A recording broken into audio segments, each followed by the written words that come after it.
Bayangin deh teman-teman, ada seorang pencuri yang ngambil uang kalian di dompet setiap hari. Tapi kemudian dia menggunakan sebagian uang itu untuk ngecat pagar rumah kalian, bangun temboknya, dan bantu kalian supaya rumah kalian terlihat cantik. Apakah kalian akan maafin nih?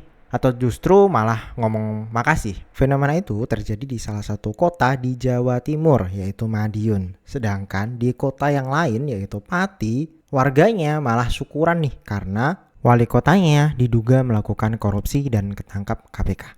Jadi, Di satu kota, seorang tersangka korupsi malah ditangisi warganya. Di kota lain, penangkapan tersangka korupsi justru dirayain pakai kembang api. Nah, ini dia kisah dua kota yang seolah maksa kita buat nanya lagi, sebenarnya batas antara yang benar sama yang salah itu apa sih? Yuk kita bongkar bareng-bareng gimana pembangunan bisa jadi semacam obat bius dan gimana kemarahan justru bisa jadi tanda demokrasi yang paling sehat. Oke, kita mulai dari dasar ya. Kita semua setuju kan, korupsi menurut hukum dan moral itu adalah kejahatan luar biasa. Sebuah pengkhianatan besar terhadap kepercayaan publik. Tapi, gimana jadinya kalau publik malah bersimpati ke pelakunya? Nah, ini dia nih sisi pertama dari paradoks kita di kota Madiun. Waktu pemimpin kita, Pak Maidi, ditangkap dan ditetapkan sebagai tersangka atau diduga sebagai tersangka korupsi, yang muncul bukan kemarahan, tapi simpati dari warga kota Madiun. Warga merasa kehilangan sosok pemimpin atau pahlawannya yang udah ngubah wajah kota kita menjadi lebih baik. Tentu hal ini terjadi karena dari 3 wali kota yang ada, Pak Maidi kelihatan banget gak sih kerjanya seperti apa. Simpati ini jadi sebuah pertanyaan besar kan?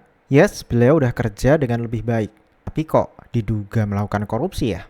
dan di sisi seberangnya kita punya Pati. Ketika pemimpin di sana ditangkap atas tuduhan yang mirip, warganya malah tumpah ruah ke jalan. Kembang api dinyalain, sorak-sorai kedengeran di mana-mana, mereka bahkan nyebut ini sebagai kemerdekaan. Sebuah perayaan yang kontras banget sama suasana duka di Madiun. Analogi soal pencuri yang ngecat pagar ini dia kuncinya buat ngebongkar semua keanehan ini. Kenapa coba dua kota bisa ngasih reaksi yang beda banget terhadap penyakit yang sama? Mari kita bedah lebih dalam. Oke, kita mulai dari Madiun dulu ya. Di sini, kita bakal lihat betapa kuatnya ikatan emosional yang bisa diciptain sama pembangunan fisik. Saking kuatnya, ikatan ini sampai bisa ngehapus batas antara mana yang benar dan mana yang salah. Jadi di bawah kepemimpinan Maidi, Madiun itu emang berubah total loh. Trotoarnya megah, pusat kotanya gemerlap, semua itu berhasil banget ngebangun rasa bangga yang luar biasa di hati warganya. Mereka ngerasa kota mereka akhirnya punya sesuatu yang bisa dipamerin. Dan dari sinilah muncul satu teori yang menarik banget. Pembangunan fisik yang masif ini ternyata bisa berfungsi kayak anestesi alias obat bius. Pas warga terpesona sama cantiknya kota, pertanyaan-pertanyaan kritis kayak uangnya dari mana atau prosesnya gimana, itu seolah-olah jadi hilang. Tuntutan akuntabilitasnya dibius sampai nggak sadarkan diri. Kalau dilihat dari sisi psikologis, ini tuh mirip banget sama yang namanya sindrom Stockholm. Warga yang harusnya jadi korban, malah ngebangun ikatan emosional dan ngebela pelakunya. Kenapa bisa gitu? Ya karena mereka ngerasa udah dikasih kebaikan berupa kota yang indah. Padahal ya, tuduhan dari KPK ini serius banget loh. Gratifikasi dan pemerasan di proyek-proyek properti. Artinya gini, kalau seorang pejabat minta jatah dari developer, risikonya harga properti bisa jadi lebih mahal buat kita, buat warga. Atau yang lebih parah, kualitas bangunannya sengaja dikurangin. Sekarang kita pindah ke Pati, dan kita lihat skenario yang beda 180 derajat. Di sini nggak ada air mata, yang ada cuma kemarahan yang meluap-luap, yang kata para analis justru jadi sinyal demokrasi yang lebih sehat. Perbedaan paling dasarnya tuh ada di sini nih. Warga Madiun merasa dikasih sesuatu, yaitu kota yang indah. Sebaliknya, warga Pati justru merasa ada sesuatu yang diambil dari mereka. Di Pati, obat bius pembangunan itu gagal total buat nutupin rasa sakit dari kebijakan-kebijakan yang dianggap merugikan. Terus, apa sih pemicunya? Pertama, kenaikan PBB yang gila-gilaan, bener-bener nyekek warga. Kedua, ada isu jual beli jabatan yang bikin warga ngerasa birokrasi yang adil itu udah mati.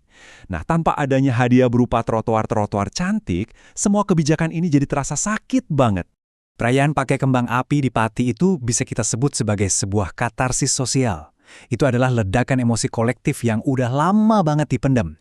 Ibaratnya kayak bendungan yang akhirnya jebol setelah nahan tekanan terlalu lama. Jadi poin pentingnya begini, Kemarahan warga Pati, meskipun kelihatannya negatif ya, justru nunjukin kalau radar moral mereka itu masih berfungsi dengan baik. Mereka nggak teralihkan sama hiasan-hiasan kota. Mereka tahu persis mana yang namanya pelayan rakyat dan mana yang bukan. Oke, kita udah paham kenapa reaksinya bisa beda. Sekarang, yuk kita lihat gimana dugaan korupsi ini bisa terjadi. Soalnya, ini bukan cuma soal 1-2 orang, tapi ini soal celah di dalam sistem kita. Kalau di Madiun, modusnya ini lumayan cerdik nih, yaitu lewat dana CSR. Dana ini kan ibarat dana sampingan perusahaan yang nggak perlu masuk ke APBD, artinya bisa lolos dari pengawasan DPRD. Wah, ini celah yang sempurna buat proyek-proyek yang nggak terkontrol. Nah, sementara di Pati, modusnya lebih klasik lah, jual beli jabatan. Ini masalah lama yang terus berulang. Seringnya sih karena biaya politik yang super mahal, yang akhirnya mendorong pejabat terpilih buat balik modal pas mereka udah berkuasa. Kutipan ini benar-benar nangkep inti masalahnya dengan pas. Ini bukan cuma kesalahan personal, tapi sebuah bug atau cacat dalam sistem kita. Selama transparansi masih bisa dikalahin sama perintah lisan atau jalur belakang, ya masalah ini bakal terus ada. Dari 2 kasus yang kontras ini, ada satu pesan yang penting banget buat kita renungkan bareng-bareng sebagai warga negara yang kritis. Dan inilah inti dari segalanya. Pembangunan jalan, taman, lampu kota, itu semua bukan kebaikan hati seorang pemimpin. Itu adalah kewajiban mereka. Mereka ngerjain itu semua pakai uang pajak kita. Jadi, kita nggak perlu berterima kasih secara berlebihan untuk sesuatu yang emang udah jadi hak kita. Kutipan ini, wah tajam banget sih. Jangan menjadi warga yang murah. Maksudnya, jangan sampai integritas kita bisa ditukar cuma dengan trotoar yang bagus atau lampu warna-warni. Harga sebuah pemerintahan yang bersih itu jauh lebih mahal dari itu.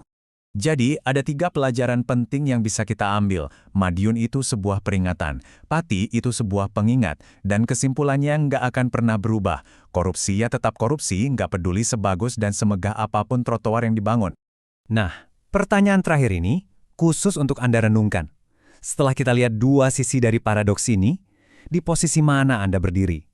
Apakah kemajuan fisik itu bisa jadi alasan buat berkompromi? Atau integritas itu adalah harga mati? Pilihan ada di tangan kita masing-masing. Tetaplah jadi warga yang kritis.